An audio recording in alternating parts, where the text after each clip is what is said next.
Breaking news as we come on the air. A mother in custody. Did she throw her newborn away like a piece of trash just feet from the home she shared with her family? Only on CBS 12, committing crimes, ordered to be deported. You got innocent people getting killed. Let out to do it again. We need to change these laws. CBS 12 News investigates the loophole that lets this happen. They would choke me. They would beat me. They would knock me out. The harrowing story of a local model tricked into the world of sex trafficking. Her amazing story of courage and resilience.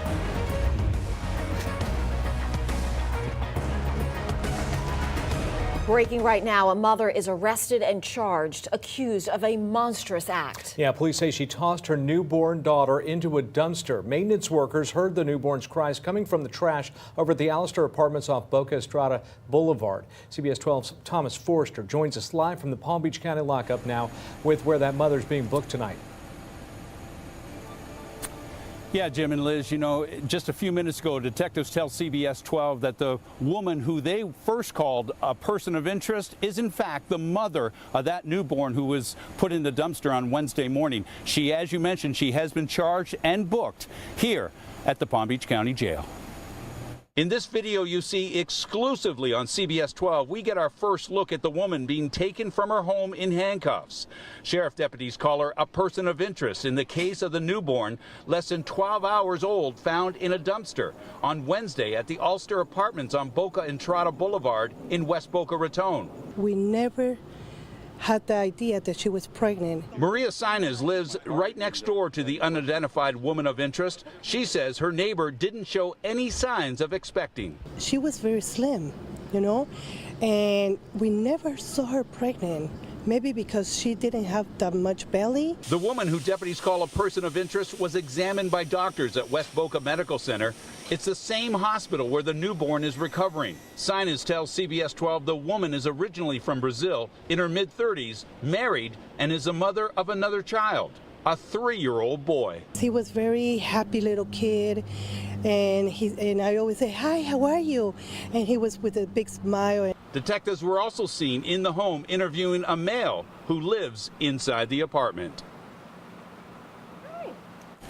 Now, Jim and Liz, once again, the mother of that newborn who was found inside the dumpster has been charged and booked here into the Palm Beach County Jail. No word just yet on what her name is, no word what those charges are, but she is expected to stand in front of a judge at first appearance tomorrow morning. We'll keep you updated on air and online on CBS12.com as new information is released. Until then, reporting live in West Palm Beach, I'm Thomas Forster, CBS 12 News. So what's next for this precious baby? Many of you, our viewers, have written in saying you would love to adopt her. Not so fast. It doesn't work that way. The baby is in DCF custody and most likely in a licensed foster home tonight. Officials must determine who the baby's parents are and complete an investigation to see if she can be returned to either one of them. If not, parental rights will be terminated. Only then can the baby be adopted. Now, under the state's Florida Safe Haven law, women can leave a child, a baby, up to 7 days old with an employee at a hospital or a fire station, no questions asked.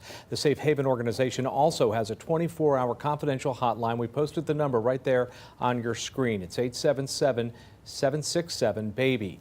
Statewide, 302 newborns have been left at these safe havens since that program began. Miami-Dade had the most abandonments with 49, followed by Broward County with 33 and Palm Beach County with 18 newborns that were left at safe haven locations since the year 2000. Breaking now, a deadly dog attack. A volunteer killed at the very shelter they offered to help. CBS 12's Luli Ortiz joins us live outside the Humane Society Animal Shelter of St. Lucie with new details from investigators tonight. So, Luli, what can you tell us? Well, Fort Pierce police are working to notify the victim's family before they release any information about the victim. And right now they are working with Humane Society volunteers here to piece together the tragedy that unfolded here today. Just after 2 p.m., Fort Pierce police rushed to the Humane Society along Savannah Road in Fort Pierce in reference to a dog bite at the facility. When they arrived, they discovered the adult volunteer dead inside the fence enclosure next to the nonprofit. Police are not releasing the cause of death at this time. Tonight we're working to learn what led to the attack and the dog's breed.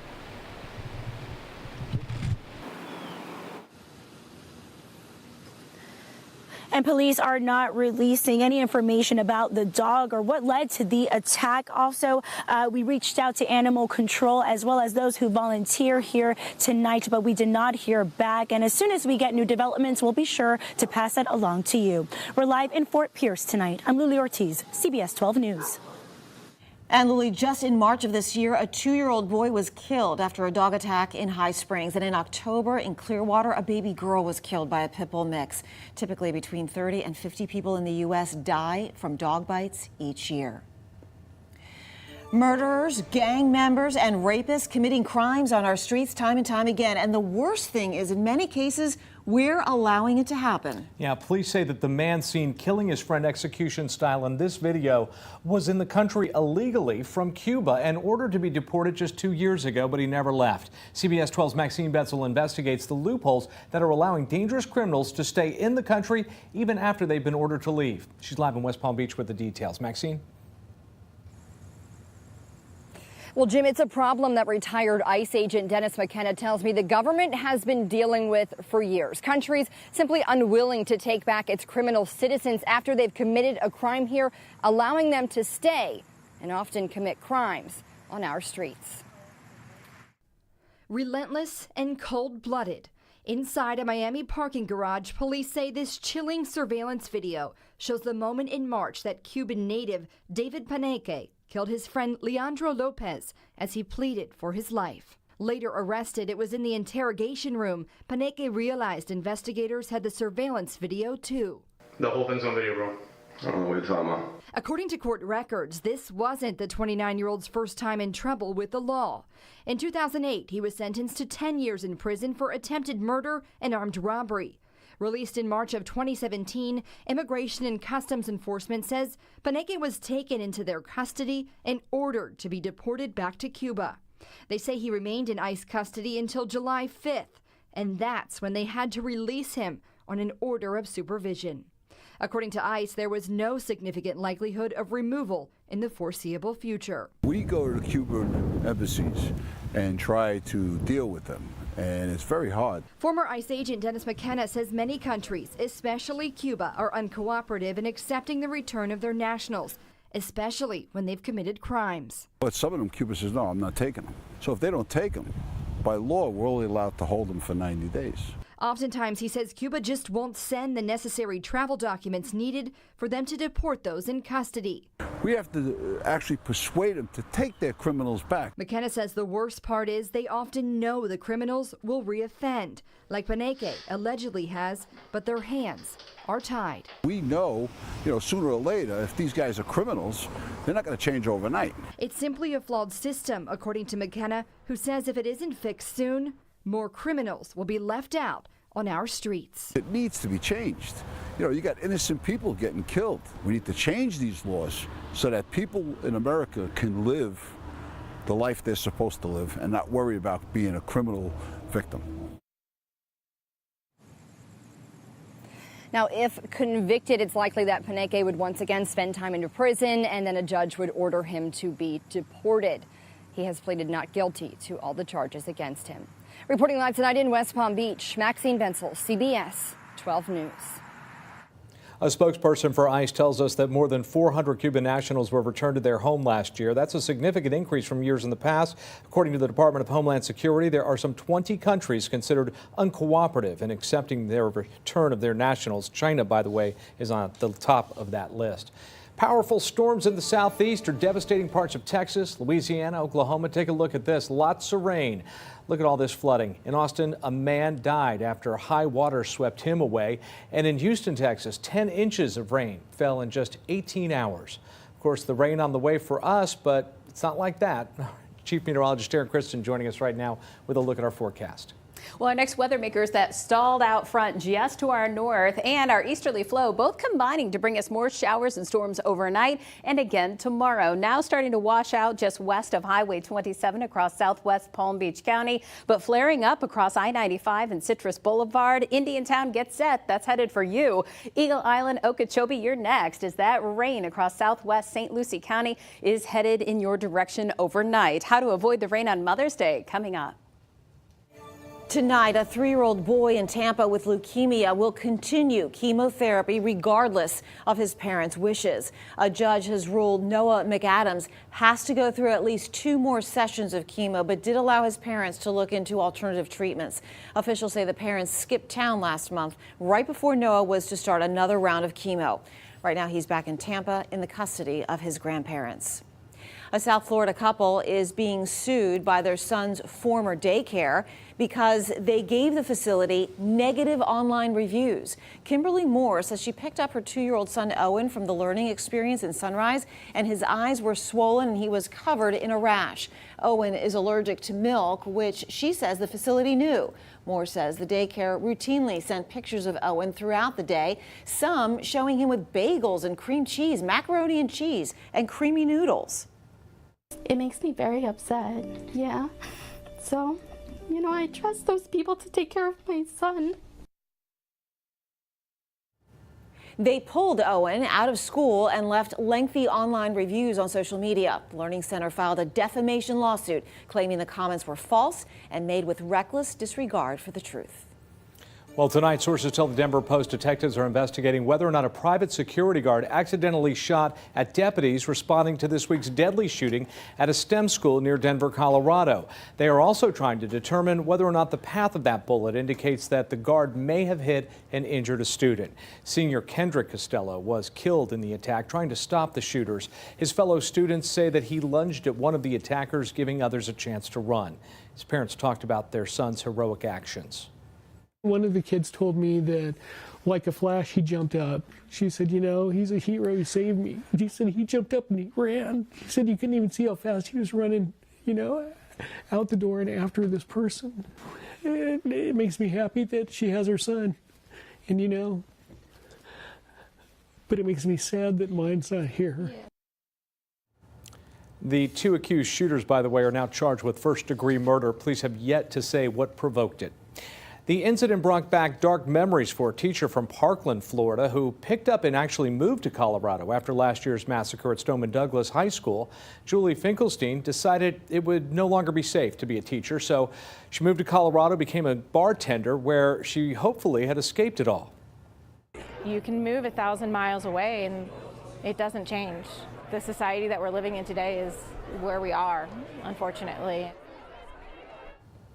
In the midst of this recent shooting, many of the kids from that school ran into Finkelstein's bar for help. Staff members had to lock the doors to keep the kids safe and provide phones for them to call their parents. Hepatitis A is spreading in Martin County tonight, bringing the total cases to 20 in that county. Officials are now trying to figure out how that person became infected. There are also 7 confirmed cases of the virus in St. Lucie County, and in Palm Beach County, officials have confirmed 9. There are over 1,000 cases of hepatitis A across the state. The state of Florida could soon be in the drug prescription business. President Donald Trump indicated that his administration could approve the Florida plan to import lower-cost prescription drugs from Canada. Last week, Florida followed the state of Vermont and passed a bill to import cheaper drugs. It still needs approval from the federal government. Drug makers say imported drugs could lead to an increase in counterfeit substances on the market. CBS 12 first told you about this prescription pipeline proposal last month. Watch our investigation right now on CBS12.com. Breaking tonight, former intelligence analyst Chelsea Manning has been released from federal custody after 62 days. She was jailed for refusing to testify in front of a federal grand jury about the connection to WikiLeaks. Back in 2013, Manning was court-martialed for giving WikiLeaks more than 500,000 classified documents. Her attorneys say if Manning is asked to testify again, she will refuse. Sex trafficking is reaching epidemic proportions. Yeah, millions of people, mostly women and children, are victims every year, and those numbers are continuing to rise. We heard about sex trafficking during recent arrests at day spas across our area, but tonight we want to show you a different kind of sex trafficking. CBS 12's AJ Walker has the story of a woman trafficked while pursuing a modeling career. Good evening. Erica Kramer was young and beautiful, but she was also trusting. She says she trusted the wrong people, and instead of a world of glitz and glamour, she ended up going through a horrifying ordeal that would leave her changed forever.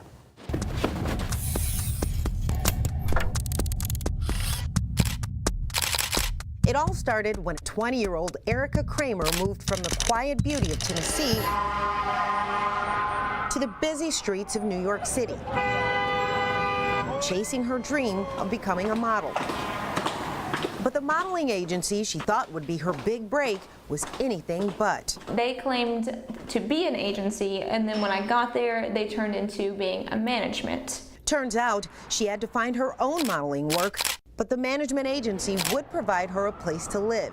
They had required she live in their modeling house, crammed with other aspiring young models. There was 21 of us. Sometimes there was 30 of us, and it was only 2 bedrooms. Erica says they were all kept on a tight leash. We had to report everywhere that we were going. Not allowed to have any type of other friends. So outside of the girls that you're modeling with, you weren't supposed to make connections as far as like, you had friends in the area, you weren't supposed to go see them. Despite starting to have bad feelings about the agency, she didn't feel like she could leave. They would say, well, you're on your own, you only have us. I was on my own. I was in New York all by myself, and I only had them. Erica says her modeling work started to slow down, and the management agency wasn't making much money off of her. So they required her to go to nightclubs they had connections with as a way to earn her rent. You're supposed to stand there, look pretty, you're not supposed to talk, things of that nature, and in return, we'll compensate you rent. She says it was in the back of one of those clubs her modeling dream became a nightmare. I had been drugged and raped, and that happened in the back of the nightclub area. Erica says she tried to run away that night, but someone followed her. They had kidnapped me off the streets at that point. She says she was drugged again, and the next thing she knew, she woke up tied to a bed. It was sex traffickers who took her and sold her to men who brutally raped and beat her over and over again. They would choke me, they would beat me as far as just using their blunt force. They would knock me out to be able to do whatever they were wanting to do as far as taking advantage of me, raping me. They would bite me a lot. Erica says she was trafficked for 3 days and thought she would die in that bed. She believes a manager from the agency had arranged for it to happen. How did you know that the guys who abducted you into that house were the people from the modeling agency? The first one that raped me, I remember hearing his voice. She finally found a chance to escape when her traffickers were moving her to a different location. And if you don't fight back now, you won't have that next chance. While the car was stopped at a stop sign, Erica says she started making a commotion in the back seat. When one of her traffickers opened the door to get her to stop, I kick her as hard as I possibly can. She ran to a nearby hotel and called for help. While waiting, the aspiring supermodel looked at herself in a mirror. And what'd you see? How'd you look? A monster, to say the least. So nothing like the supermodel, nothing like the all-American girl. I look like I've been put through the ringer because I had. Did they ever catch the people who did this to you? No. I wish. According to Erica, the police investigated, but the case went cold. I wish I could be at that type of position where I'm like, yes, let's prosecute, let's do something about what these people did. She has a new life now, living in Florida. She hopes sharing her story will save someone else. Erica Kramer now works with other survivors of sex trafficking, and she's also written a book called Models Stop Traffic. To hear more about Erica's story and the warning signs of human trafficking, go to our website, CBS12.com. For CBS 12 News, I'm AJ Walker. All they see you as making money from you, and the more they can make, the better it is. They don't see you as a human being. Thousands of people are trafficked annually across international borders. AJ is working on one woman's brutal story, how she was trafficked across Europe and forced into prostitution. That's coming up tomorrow night at 11. All right, CBS 12 Chief Meteorologist Aaron Christensen joining us right now. And we have been talking a lot about the rain that we've been experiencing every afternoon, it seems like. What about tomorrow? It's a very summer-like pattern that we've had as of late, and I hope you guys still have your umbrellas handy. Oh, yeah. Yeah, that's a hint of things to come. We still have a 50% chance for showers and thunderstorms tomorrow, and perhaps moving in a little earlier. Look at our hour-by-hour radar. 5 a.m., Boca Raton, Boynton Beach, we're seeing the showers for you, and then just kind of making their way up with that easterly flow kind of pushing most of the activity to the interior again. That will be the focus for tomorrow, very much like what we saw today. So by 4 o'clock in the afternoon, central Palm Beach County, southwest Martin, stretching all the way up through Lake Okeechobee and Okeechobee County. Then by 7 p.m., same sort of area that we'll be watching for that thunderstorm development as we make our way through Saturday, 7 a.m. Looks to see an early start of those showers and thunderstorms kicking off our weekend, moving into the Treasure Coast by late Saturday morning, 10 a.m., and then continuing throughout the course of our Saturday night, but again, closer to Lake Okeechobee. Now, next week's weather maker is this front that's been bringing on quite a bit of wild weather as of late. High pressure in the short term is going to push back against it, kind of slowing its progression. But once that high pressure starts to weaken early next week, that front will start to slide its way through the panhandle. At this point, it does not look as though it's going to push its way all the way through South Florida, but it is going to change the wind around, and that will help to trigger some showers and storms next week, and you'll see that in your 7-day. This weekend, though, Saturday, a 30% chance for rain, so that'll be the drier of the 2 days for Mom. And then on Mother's Day itself on Sunday, 50% chance for showers and storms. But if you're headed out in the morning or say for brunch, you're looking pretty good late afternoon into the evening. Say you're taking her for dinner. That is when you definitely need to have that umbrella handy. 79 degrees right now, our humidity at 77%, making it feel like 82. 86 is what will warm to tomorrow with a 50% chance. You want that umbrella. Some showers, but isolated thunderstorms as well. Wind from the east about 5 to 10 miles per hour. Here's a look at the 7-day forecast where that weekend is always in view. 30% chance for rain Saturday, but that bounces up to 50% for Mom's big day. Back down to 30 on Monday, but 50 on Tuesday. Look ahead this time next week. Wow, a 60% chance for showers and storms. Warmest days over the next 7, Sunday and Monday at 88 degrees.